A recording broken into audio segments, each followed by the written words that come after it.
지난주 마지막 부분에 있어서 우리는 두 사람이 예수님 만나서 회복을 경험하는 이야기를 함께 나누었습니다. 12해 동안 혈루증을 앓던 여인이 예수님을 찾아왔고, 자기 딸이 죽게 된 회당장 야이로가 예수님을 찾아오는 내용을 우리가 지난주 마지막에 함께 살펴보았습니다. 자기의 삶의 어려움을 가지고 주님께로 나옵니다. 12해 동안 혈루증을 앓았던 여인은 그 자기의 삶을 지긋지긋하게 붙잡고 있는 그 삶의 어려움을 가지고 주님께로 나왔고, 너무나 사랑하는 딸이 죽게 된 이 회당장 야이로는 자기의 그 자녀의 문제를 가지고 주님께로 나와서 회복을 경험하는데, 예수님께서는 그 과정에 있어서 믿음의 문제다라고 믿음을 가르치시고 강조하고 계십니다. 21절을 보시면요, 9장 21절과 22절에 혈루증 앓는 여인이 예수님을 찾아가는 내용이 나오는데요, 그 여자는 속으로 말하기를 내가 그의 옷에 손을 대기만 하여도 나을 텐데 했던 것이다. 예수께서 돌아서서 그 여자를 보시고 말씀하셨다. 기운을 내어라 딸아, 내 믿음이 너를 구원하였다. 바로 그때에 그 여자가 나았다라고 나오고 있습니다. 이 예수님 말씀을 자세히 잘 보시면 예수님은 믿음 때문에 나았다라고 말씀하고 계시지만, 실은 본문을 잘 보면 이 마태복음은 예수님의 말씀이 이 여인을 고쳤다고 이야기하고 있습니다. 예수님이 안심하라 딸아, 내 믿음이 너를 구원했다라고 말할 그때에 그 여인이 나았거든요.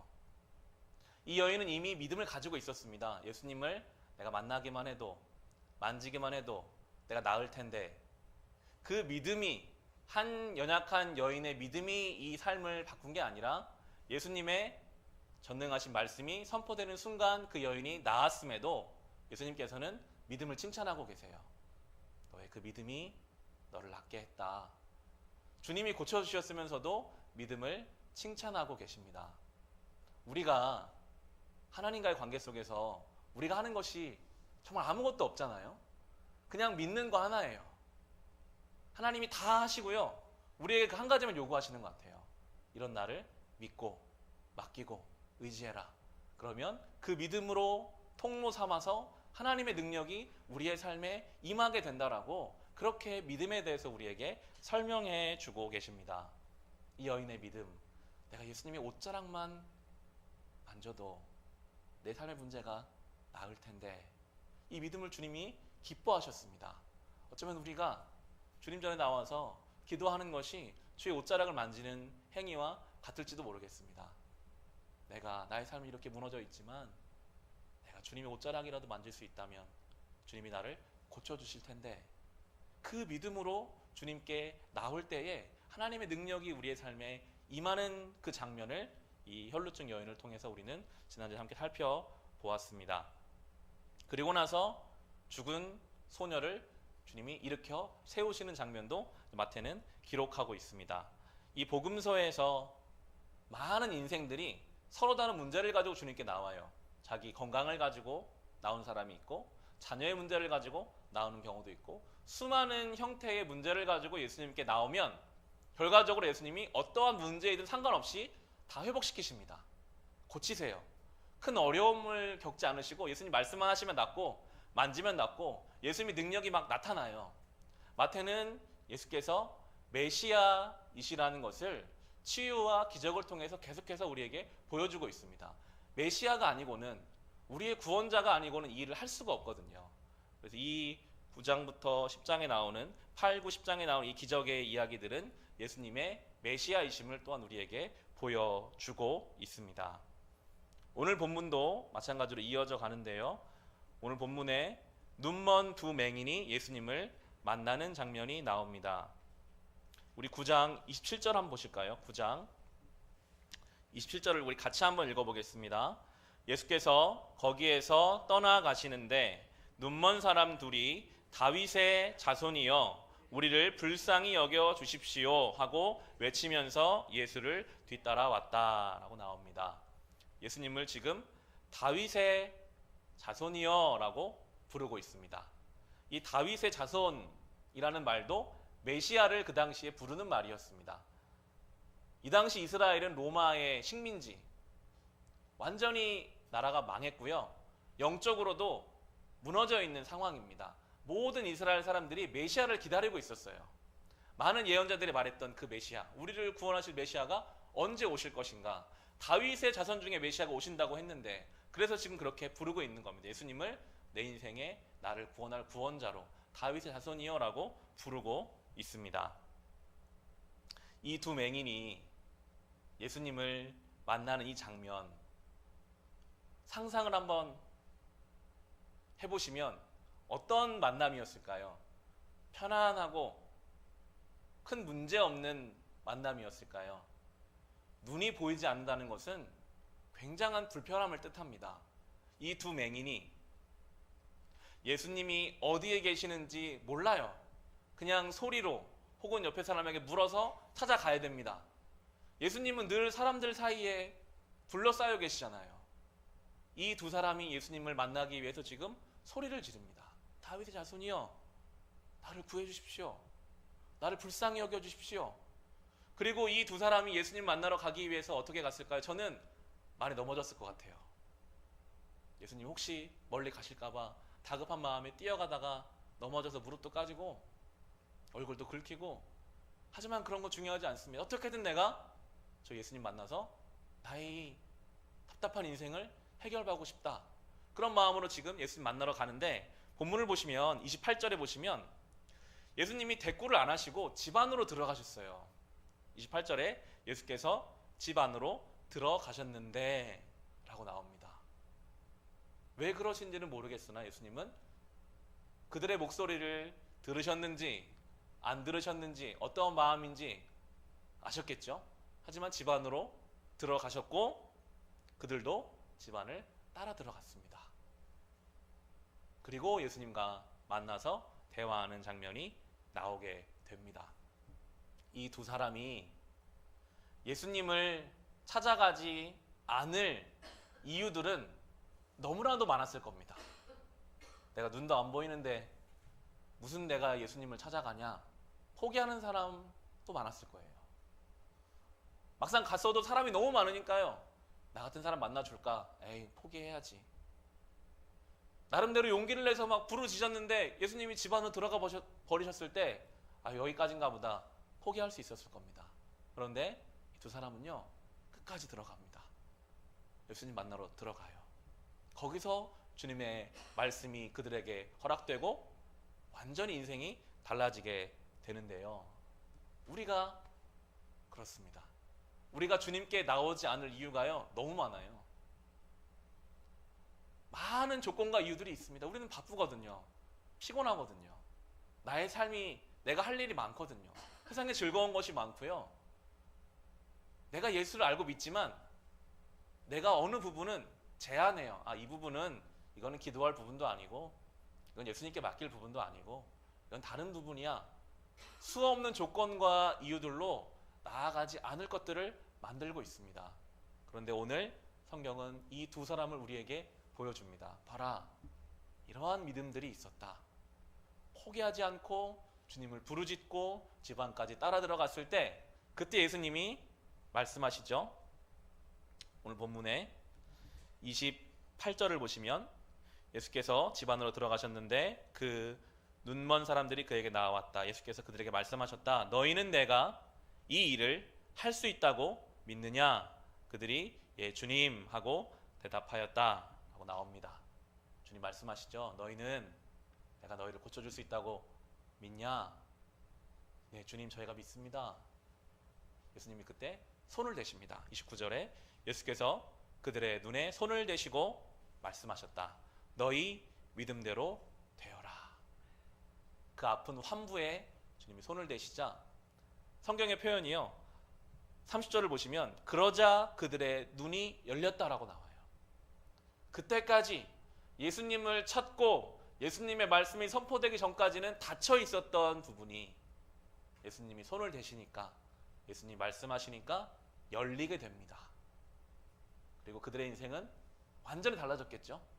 깜깜하던 그 인생이 이제는 빛을 보고 완전히 다른 인생으로 이제 살아가게 되는 것입니다. 예수님이 이들을 만나실 때요, 예수님의 능력이 있고 없음에 대해서는 성경은 거기에 관심을 두지 않아요. 예수님 능력이 있으신 분이시잖아요. 천지를 지으실 때 함께 그 사역에 동참하셨고, 지금도 모든 것을 주관하시는 분이 예수님이시기 때문에 예수님의 능력이 무한하십니다. 무엇을 물어보고 계시죠? 믿음이 있느냐? 계속 그걸 물어보세요. 너희는 정말 내가 너희를 고쳐줄 거라는 믿음이 있느냐? 네, 주님, 저희가 믿습니다. 너희 믿음대로 될 거다. 우리 주님은 무한하신 능력의 주님이십니다. 오늘도 우리에게 이렇게 물으시는 것 같아요. 너희는 정말 믿음대로 될 그것을 소망하며 살고 있느냐? 우리가 주님 앞에 나아갈 때 우리의 환부에, 그것이 가정의 문제이든 나의 믿음의 문제이든 삶의 문제이든 주님이 손을 대시고 내 믿음대로 되라 하실 때 닫혀있던 것이 열리고 새로운 것을 경험할 거라는 그 믿음을 오늘 우리에게 요구하고 계십니다. 이 두 맹인의 이야기, 우리는 이것을 통해서 분명하게 배울 것들이 있습니다. 우리가 예수를 만나기 전에 모든 인생은 어쩌면 영적인 맹인과 같습니다. 어떤 인생이 태어나고 싶어서 태어난 인생이 있습니까? 없어요.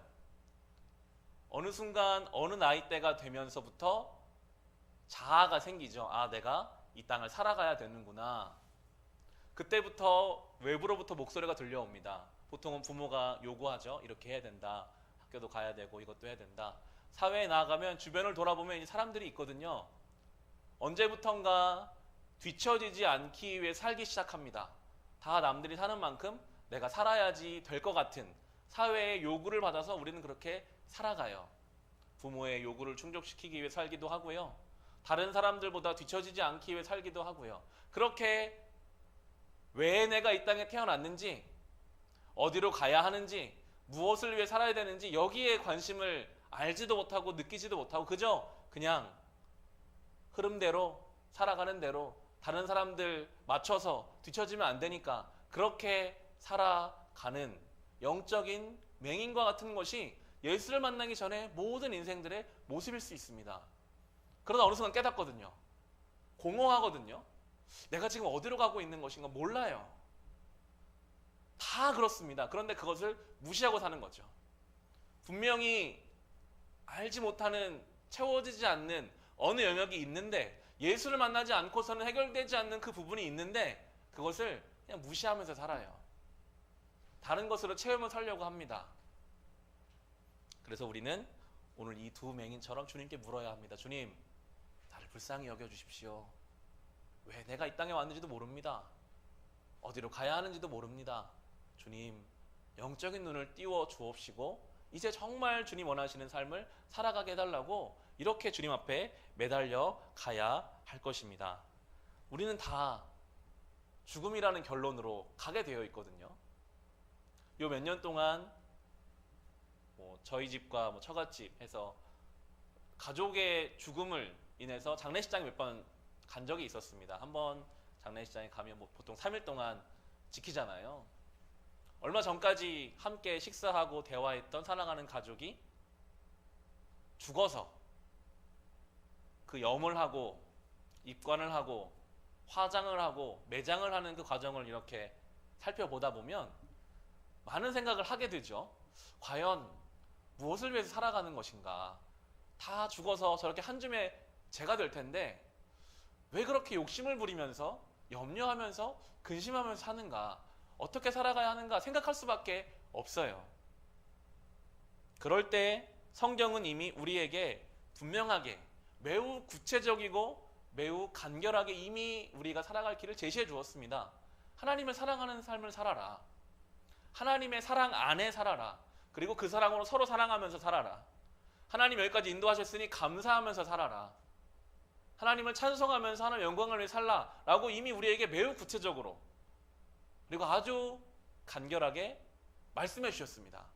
우리가 살아가야 할 방향이죠. 그 방향을 이제 나름대로 가지고 사는 거예요.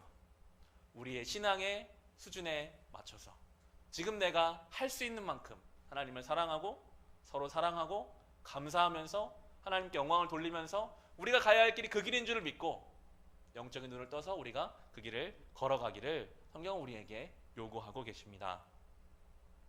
그리고 예수님은 그리고도 수많은 사람들을 고치십니다. 이어지는 35절을 보시면요, 35절을 같이 한번 읽어볼까요? 35절입니다. 예수께서는 모든 도시와 마을을 두루 다니시면서 유대 사람들의 여러 회당에서 가르치며 하늘나라의 복음을 선포하며 온갖 질병과 온갖 아픔을 고쳐주셨다라고 나옵니다. 예수님 많은 사람을 고쳐주셨는데 특별히 이 35절에는 예수님의 공생애를 대표하는 세 가지의 사역이 담겨 있습니다. 두루 다니시면서 가장 먼저 하신 것이 가르치셨습니다. 그리고 두 번째는 선포하셨고요. 세 번째는 고치셨습니다. 치유사역. 이 세 가지가 예수님의 공생애를 대표하는 세 가지의 사역입니다. 주님이 이 땅에 오셔서 하신 일, 바꿔 말하면 주님이 왜 이 땅에 오셨는가? 첫 번째는 가르치기 위해서 오셨습니다. 하나님 나라에 대해서 가르치기 위해서 이 땅에 오셨어요. 예수님은 좋은 교사가 되십니다. 우리가 모르는 것, 절대로 세상에서는 알 수 없는 것을 예수 그리스도를 통해서 우리에게 가르치십니다. 그럼 우리는 뭘 해야 될까요? 배워야 돼요. 주님께로부터 배워야 합니다. 하나님 나라가 무엇인지, 성도가 어떤 존재인지 우리는 성경을 통해서 배울 수 있습니다. 성경 통독을 쭉 1월 1일 창세기부터 시작해서 오늘 에스겔서가 끝났거든요. 에스겔을 한 2주 동안 새벽마다 묵상하니까 에스겔이 쉽지가 않더라고요. 내용도 환상이나 비유도 많고 또 무서운 내용들도 많이 있어서. 하지만 제가 에스겔을 2주 동안 묵상하며 느낀 것은 하나님 주신 이 말씀을 내가 묵상하고 그 말씀을 새겨보려고 노력하고 그리고 내 삶에 어떻게 적용할까 고민하는 그 과정 속에서 분명히 배우는 게 있더라고요. 성경을 통해서 내가 배우는 부분이 있는 거예요. 주님이 이 땅에 오신 이유가 가르치시기 위해서라면 우리는 배워야죠. 하나님 말씀 앞에서 진득하게 앉아서 우리 삶을 살다가도 그 말씀 붙잡고 순간순간 내가 어떻게 이 말씀대로 좀 살아볼 수 있을까? 하나님 지혜를 주십시오. 가르쳐 주십시오. 말씀 붙잡으면요, 그 말씀이 우리를 가르쳐 주십니다. 깨닫게 하시고 배우게 하십니다. 저는 이 수요일 시간 마태복음 이 말씀의 시간이 참 의미가 있더라고요. 우리가 일주일에 한 번이라도 이 예수님의 말씀, 특별히 성경 66권 중에서도 예수님이 직접 하신 말씀이 담긴 것은 복음서밖에 없거든요. 오늘도 우리가 마태복음에서 예수님 말씀을 배우고 있잖아요. 얼마나 이 시간이 의미가 있고 우리가 한 가지라도, 여러 가지가 아니어도 단 한 가지라도 주님 말씀으로부터 뭔가를 배워갈 수 있다면 얼마나 그것이 복된 시간입니까? 우리가 주님께로부터 배워야 한다는 것, 늘 깨어서 특별히 하나님 말씀으로 그렇게 배워가야 합니다. 많은 것들이 이미 우리에게 주어져 있습니다. 신앙서적도 좋은 서적이 너무나 많아요. 배우기를 힘쓰십시오. 신앙서적을 통해서라도 우리가 마음만 먹으면 인터넷 통해 수많은 설교를 들을 수 있습니다. 여러 가지 방법을 통해서 하나님께로부터 배우는 그러한 존재로 우리가 부르심 받았기 때문에 우리가 주님께로부터 배워야 하겠고요. 두 번째로 주님은 선포하셨습니다. 이 선포는 가르치는 것과는 또 다르거든요. 가르치는 것은 배우는 사람의 상황에 맞춰서 가르치는 것이지만 선포는 일방적인 것입니다. 회개하라. 천국이 가까이 왔다. 예수님이 선포하셨어요. 예수님의 삶이 선포였습니다. 그 당시에 예수님을 그 가까이 지냈던 제자들도 이해 못했어요. 예수님이 하나님의 아들이라고 말하는데 그들은 이해를 못하죠. 아니, 하나님의 아들이 이렇게 가난하게 이 땅에 올 수 있을까? 하나님의 아들이 돈도 하나도 없으시고 뭐 다른 세상 사람들보다 안 좋아 보이는 것을 아무도 이해하지 못했어요. 그리고 하나님의 아들이 왜 십자가에서 죽어야 하는가? 다른 사람들은 아무도 몰랐지만 예수님은 그냥 그 길을 가셨습니다. 하나님의 아들이 가장 낮은 곳에 내려오셨고 십자가에서 죽으셨습니다. 그리고 부활하셨어요. 예수님의 삶이 선포였어요. 사람들이 이해하든 이해하지 못하든 하나님의 뜻이라면 그 길을 가셨습니다. 그것이 선포입니다. 다른 사람들의 반응, 나를 인정해 줘야지만 내가 하고 이런 게 아니라 하나님의 뜻이라면 그 길을 가는 선포의 삶을 주님께서 사셨고, 그리고 주님은 치유하셨습니다. 수많은 사람들을 고쳐주셨습니다. 주님이 어떤 마음으로 그들을 고치셨는지 36절에 보시면 예수께서 무리를 보시고 그들을 불쌍히 여기셨다. 그들은 마치 목자 없는 양과 같이 고생에 지쳐서 기운이 빠져 있었기 때문이다 라고 주님이 불쌍히 여기셨습니다. 많은 사람들을 안타까운 마음으로 보셨습니다. 하나님이 가장 먼저 인간을 지으실 때 흙으로 인간을 지으시는데 하나님의 형상을 따라 지었거든요. 그리고 하나님의 숨을 불어 넣으셔서 인간이 됐어요. 그때의 인간은요, 완벽한 존재였습니다. 하나님과 대화하는 존재였어요. 하나님이 아담에게 일을 맡기시죠. 창조물에 이름을 지어라. 아담이 얼마나 권능이 있었는지 창조물에 이름을 다 지을 정도의 존재가 인간이었는데 죄를 지으면서부터 온갖 질병과 온갖 아픔이 시작되게 되고 하나님의 형상을 잃어버리게 된 것입니다. 오늘 공기가 안 좋았잖아요. 똑같은 것 같아요. 그렇게 좋았던 공기가 왜 안 좋아집니까? 인간의 욕심 때문이죠. 많은 것들을 개발하고 내 생각만 하고 내가 유리한 것만 하려다 보니까 어느새 깨끗했던 공기가 이제는 공기까지 걱정해야 될 시대를 우리는 살고 있어요. 우리의 영혼과 우리의 삶이 그렇습니다. 욕심이 인간을 점점 병들게 하고 있어요. 죄가 인간을 병들게 합니다. 사람이 참 모순적인 게요, 인간은 죄로 인해서 늘 외롭거든요. 하나님과의 관계가 끊어지면서부터 인간은 늘 외롭습니다. 가족과 함께 있어도 외로워요. 아무도 내 몸 몰라주는 것 같아요. 분명히 외로우면서도 참 신기하게 누군가 내 삶에 가까이 오는 것은 또 싫어요. 나를 내어주기가 싫습니다. 두 가지 마음이 같이 있어요. 외로우면서도 나를 보여주기는 싫고, 그러면서 늘 외로운 이런 병들어버린 존재, 주님은 그것을 오늘 불쌍히 보셨습니다. 목자 없는 양과 같다. 저들이 지쳐있다. 그래서 이 땅에 오신 주님은 많은 사람들을 치유해 주셨습니다. 예수 안에서 우리는 하나님의 형상을 회복해 갑니다.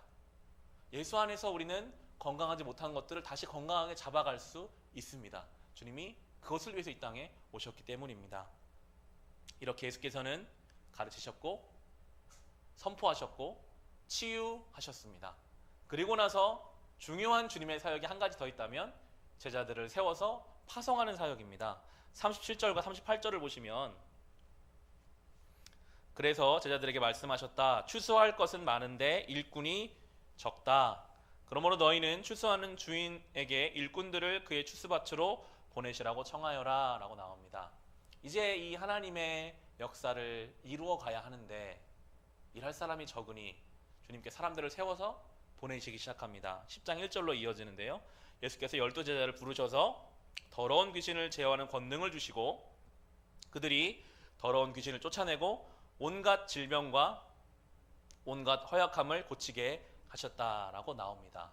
제자를 세우십니다. 예수님은 처음부터 사역하실 계획의 방법을 정하셨어요. 십자가를 지고 예수님은 죽으시고 승천하시면 예수님은 이제 이 땅에 안 계시잖아요. 그 이후의 사역 어떻게 할 것인가? 제자를 세워서 그 사역을 이어가게 하실 계획을 갖고 계셨습니다. 예수님의 공생의 3년 동안 하루에 5,000명, 10,000명씩 막 변화시키고 바꾸시고 그렇게 매일매일 사역하실 방법을 선택하지 않으셨고요. 3년 동안 12명에게 집중하셨어요. 같이 먹고 같이 자고 가르치고 또 가르치고, 그래서 예수님이 안 계실 때 이제 이 12명이 이 일을 감당할 수 있도록 그들을 통해서 사람을 세워서 그들을 통해서 이 맡겨진 주님의 역할을, 주님의 이 사역을 감당하고 이어가도록 계획하셨는데 그 12명이 나오죠. 2, 3, 4절을 같이 한번 읽어보겠습니다. 2, 3, 4절 함께 읽겠습니다. 12 사도의 이름은 이러하다. 첫째로 베드로라고 부르는 시몬과 그의 동생 안드레와 세베대의 아들 야고보와 그의 동생 요한과 빌립과 바돌로메와 도마와 세리마테와 알페오의 아들 야고보와 다데오와 열혈당원 시몬과 예수를 넘겨준 가룟 사람 유다이다. 12명이 영광스러운 이름이 나옵니다. 그러나 우리가 아는 것처럼 이 12명은 너무나도 부족한 사람들이었죠. 가룟 유다는 예수님을 적극적으로 배신한 사람이었습니다. 돈 받고 팔았어요, 예수님을. 하지만 나머지 11명도 똑같은 존재였죠. 소극적으로 예수님 배신했습니다. 도망가 버렸습니다. 아무도 예수님 곁을 지키지 않았어요. 예수님이 그렇게 사랑하셨는데 자기의 안위에 문제가 생길 것 같으면 버리고 도망했던 사람들이 이 제자들이었습니다. 그리고 이 제자들의 면면을 잘 살펴보면 너무 다른 사람들을 주님이 모아놓으셨어요. 여기에 보면 대표적으로 직업이 나오는 사람 중에 세리마테가 나오고요, 열심당원 시몬이라는 사람이 나옵니다. 이 당시는 어쩌면 우리나라 역사로 따지면 일제강점기와 같은 시기입니다. 강한 나라에 의해서 식민지 생활을 하는, 세리마테는 우리나라로 따지면 일본의 앞잡이 같은 사람이었어요. 일본에 붙어서 자기 나라 팔아먹고 돈 버는 존재가 세리마테고, 열심당원인 시몬은 독립투사 같은 사람이었습니다. 열심당원이라고 하면 사람을 죽이고 폭력을 행해서라도 다시 로마로부터 국권을 찾으려고 했던 사람들이 열심당원들입니다. 너무 다른 두 사람이 같은 예수님의 제자 공동체에 들어있는 거예요. 이해를 못하죠. 어떻게 너는 나라를 팔아서 그럴 수 있냐? 나는 먹고 살기가 바빠서 그랬다. 거기에 정치라는 전혀 생각이 없는 어부들도 그 안에 많이 있었죠. 예수님이 어떻게 생각하면 처음 만드신 교회 공동체가 12명이라고 할 수 있는데 그 안에는 너무너무 다른 사람들이 모여 있었습니다. 우리의 교회 공동체도 마찬가지인 것 같아요. 살아온 환경이 다르기 때문에요, 똑같은 문제를 봐도 서로 다른 것을 생각하고 말하고 이야기합니다. 하나님은 그 안에서 뭔가를 만들어가기 원하시는 것 같았어요. 서로 다르지만 그것을 이해하고 그 안에 서로 다듬어져 가고, 그러면서 하나님의 사람으로, 하나님의 제자로 만들어져 가기를 원하고 계십니다. 부족한 사람들, 서로 다른 사람들, 그러나 주님은 그들을 부르셔서 이 주님의 놀라운 사역을 맡기고 계십니다. 우리를 그렇게 부르고 계신 것이죠. 오늘 성경에 보면 권능을 주셨다라고 나옵니다. 귀신을 쫓아낼 권능, 온갖 질병과 온갖 허약함을 고치는 권능을 주셨는데, 그 권능은 자기를 위해 쓰라고 주신 게 아니더라고요. 주신 그 권능을 가지고 복음을 위해서 다른 병든 자들, 아픈 자들, 주의 말씀이 필요한 자들을 위해서 쓰라고 주셨습니다. 여러분, 성도에게는요, 권능이 있습니다. 주님이 우리에게 주신 주님의 영적인 능력이 모든 성도들에게 있어요. 그런데 그것은 나를 위해서, 나만을 위해서 쓰라고 주신 것이 아니라 내가 가진 이 생명을 가지고 또 다른 누군가에게 주의 복음을 전하는 데 사용하라고 오늘 우리를 마치 이 12제자처럼 보내고 계십니다. 5, 6, 7절을 보시면 예수께서 이 12를 내보내실 때에 그들에게 이렇게 명하셨다. 이방 사람들의 길로도 가지 말고 또 사마리아의 고을에도 들어가지 말아라. 오히려 길 잃은 양떼인 이스라엘 백성에게로 가거라. 다니면서 하늘나라 가까이 왔다고 선포하여라. 어디 멀리 가려고 하지 말라. 너희 동네로 가라. 너희 삶으로 가라 라고 말씀하세요. 우리에게 하시는 말씀입니다. 우리가 우리의 삶에서 주님의 복음을 전하는 존재로 살아가기 원하십니다. 12제자요, 모르는 동네 가면 편할 수 있거든요. 거기 가서 내가 예수 만났으니까 거룩하게 복음 전하면 되는데, 동네로 돌아가면요, 세리마테는 어땠을까요? 저 사람 돈 많이 받아가지고 자기가 착복했던 그런 마태 아닌가? 내가 예수 만나기 전에 나의 모습을 다 아는 사람들에게 다시 돌아가서 이 복음을 전하기를 원하세요. 우리의 가정에서, 우리의 일상에서, 우리를 너무나 잘 아는 그 사람들에게 이 복음을 전하라. 오늘 우리에게도 그렇게 말씀하고 계십니다. 전하는 방법이 9, 10, 11절에 나오는데요. 전대에 금화도 동전도 넣어 가지고 다니지 말아라. 여행용 자루도 속옷 두 벌도 신도 지팡이도 지니지 말아라. 일꾼이 자기 먹을 것을 얻는 것은 마땅하다. 아무 고을이나 아무 마을에 들어가든지 거기서 마땅한 사람을 찾아내서 그곳 떠날 때까지 거기에 머물러 있어라 라고 말씀하시는데, 아무 돈도 가져가지 말라. 그러면 이제 이 제자들은 어떤 모습이었을까요? 거지 행색이죠. 돈도 없지, 잘 것도 없지, 먹을 것도 없지. 그러면 그 동네에 가서 어떻게 해야 됩니까? 요청해야 돼요. 제가 지금 먹을 게 없는데 먹을 것 좀 주십시오. 제가 지금 잘 곳이 없는데 잘 곳을 제공해 주십시오. 왜 예수님은 이 어떻게 말하면 첫 번째 전도 여행이고 파송인데 아무것도 가지지 말고 그렇게 가라고 하셨을까? 이 제자들은 이 전도 여행 동안 어떻게 했을까요? 하나님을 의지할 수밖에 없어요. 주님, 저 먹을 게 없습니다. 어떻게 하면 좋을까요? 잘 곳이 없습니다. 어디 가서 하면 좋을까요? 예수님의 사역을 이어나갈 이 제자들이 철저하게 돈이나 사람을 의지하지 않고 하나님을 의지하여 이 길을 가기를 원하셨습니다. 기도할 수밖에 없어요. 주님을 의지할 수밖에 없어요. 그렇게 이 길을 가게 하시고, 그리고 나서 14절에 보시면 누구든지 너희를 영접하지 않거나 너희의 말을 듣지 않거든 그 집이나 그 고을을 떠날 때에 너희 발에 묻은 먼지를 떨어 버려라. 제자들은 주님 말씀에 따라서 철저히 주님 의지해서 복음을 전하기만 하면 됩니다. 그것을 듣지 않는 것은 그 사람들의 책임이에요. 이것이 바로 선포입니다. 그건 우리에게도 그걸 적용할 수 있거든요. 우리가 교회에서 예배를 드리고 그래 사랑해야지 라는 마음을, 은혜를 받고 집에 돌아가서 내 가족을 사랑으로 섬겼다고 생각해 봅시다. 그런데 섬김 받는 사람이 전혀 고마워하지도 않고 감사하지도 않고 당연하게 여기면 우리의 마음이 어떻습니까? 섭섭해지죠.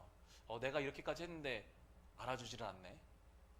직장에 가서 내가 그래도 크리스찬이니까 내가 좀 더 굳은 일도 하고 내가 좀 더 손해도 보고 했는데 아무도 알아주지 않고 오히려 그것을 이용하는 것 같기도 할 때, 그때 우리는 마음이 상심할 수 있습니다. 그런데 오늘 주님께서는요, 다른 사람이 반응을 하든지 안 하든지 그런 거 신경 쓰지 마라. 그저 주님 말씀대로 살아라. 이게 선포입니다. 우리가 그렇게 말씀을 가지고 복음을 가지고 우리의 삶에서 살면 그것에 반응하려고 안 하고는 그 사람들의 책임인 것이고, 이제 우리는 주님께 받은 말씀대로 그렇게 복음을 선포하는 삶을 살면 된다라고 우리에게 말씀하고 계십니다. 섭섭해하지 않으셔도 됩니다. 하나님이 아십니다. 변화가 없는 것 같다고 해서 지치지 않으셔도 됩니다. 주님이 우리에게 명령하셨고 우리는 그 길을 가면 주님께서 그 일을 책임져 주실 것이라고 오늘 우리에게 말씀해 주고 계십니다. 어려운 일이죠. 16절에 보시면 주님도 아셨어요. 16절에 보아라, 내가 너희를 내보내는 것이 마치 양을 이리떼 가운데로 보내는 것과 같다. 그러므로 너희는 뱀과 같이 슬기롭고 비둘기와 같이 순진해져라 라고 말씀하십니다. 주님이 이런 마음으로 보내셨어요. 제자들을 이 성경적 가치관을 가지고 살아갈, 저 세상의 죄와 허물 가운데 살아갈 성도들을 보내실 때 마치 이리떼가 가득한데 양을 보내는 것 같은 안타까운 마음으로 보내시면서 뭐라고 지금 말씀하시느냐? 그러므로 너희는 뱀과 같이 슬기롭고 비둘기와 같이 순진해져라. 두 가지 서로 상반된 그러나 성도들이 태도로 가져야 할 것이라고 말씀하세요. 뱀처럼 지혜로운 사람, 슬기로운 사람. 성도들에게 지혜가 필요합니다. 우리가 늘 주님께 지혜를 구해야 합니다. 주님, 제가 정말 지혜롭게 살아야 하는데요. 지혜가 필요할 때가 너무 많은 것 같아요. 사랑하라, 이것은 쉽지만 막상 어떻게 사랑할 것인지, 무엇이 사랑인지, 때로는 쓴소리를 하는 게 사랑이거든요. 때로는 잘라내는 것이 사랑일 때가 있거든요. 지혜가 필요합니다. 순간순간 날마다 우리가 주님께 이 지혜를 구해야 하고, 그리고 이 지혜가 어떤 나의 처세술이나 내가 빠져갈 구멍이 되기 위한 지혜가 아니라 비둘기같이 순전한 마음, 내가 하나님 복음을 위하여, 하나님 나라를 위하여 정말 이 순전한 마음을 잃지 않으면서 지혜로운, 그렇게 주님께서 우리가 성도된 삶을 살아가기를 우리에게 요구하고 계십니다. 이것이 우리 기도 제목이 되어야 합니다. 주님 지혜롭게 하십시오. 순전하게 하십시오. 그래서 이 땅에 하나님의 복음을 온전히 전하는 존재가 되게 해달라고 그렇게 주님 앞에 구해야 하겠습니다. 오늘 말씀을 하나하나 잘 돌아보시면서 특별히 이 두 맹인이 주님을 끝까지 찾아갔던 것처럼 우리도 그렇게 주님 앞에 끝까지 달려가는 신앙으로 살아가시고, 그리고 주님이 12제자를 보내실 때 선포의 삶을 살아가라고, 다른 사람이 어떻게 반응하든지 신경 쓰지 말고 받은 대로 들은 대로 그렇게 살아가라고 말씀하신 것처럼 그렇게 우리의 가정과 일상에서 살아가시고, 우리를 가르치시는 주님, 선포하시는 주님, 고치시는 예수 그리스도의 사역을 하나하나 묵상하고 우리의 삶에 적용하시면서 그렇게 이 한 주를 살아가시기를 주님의 이름으로 축원합니다.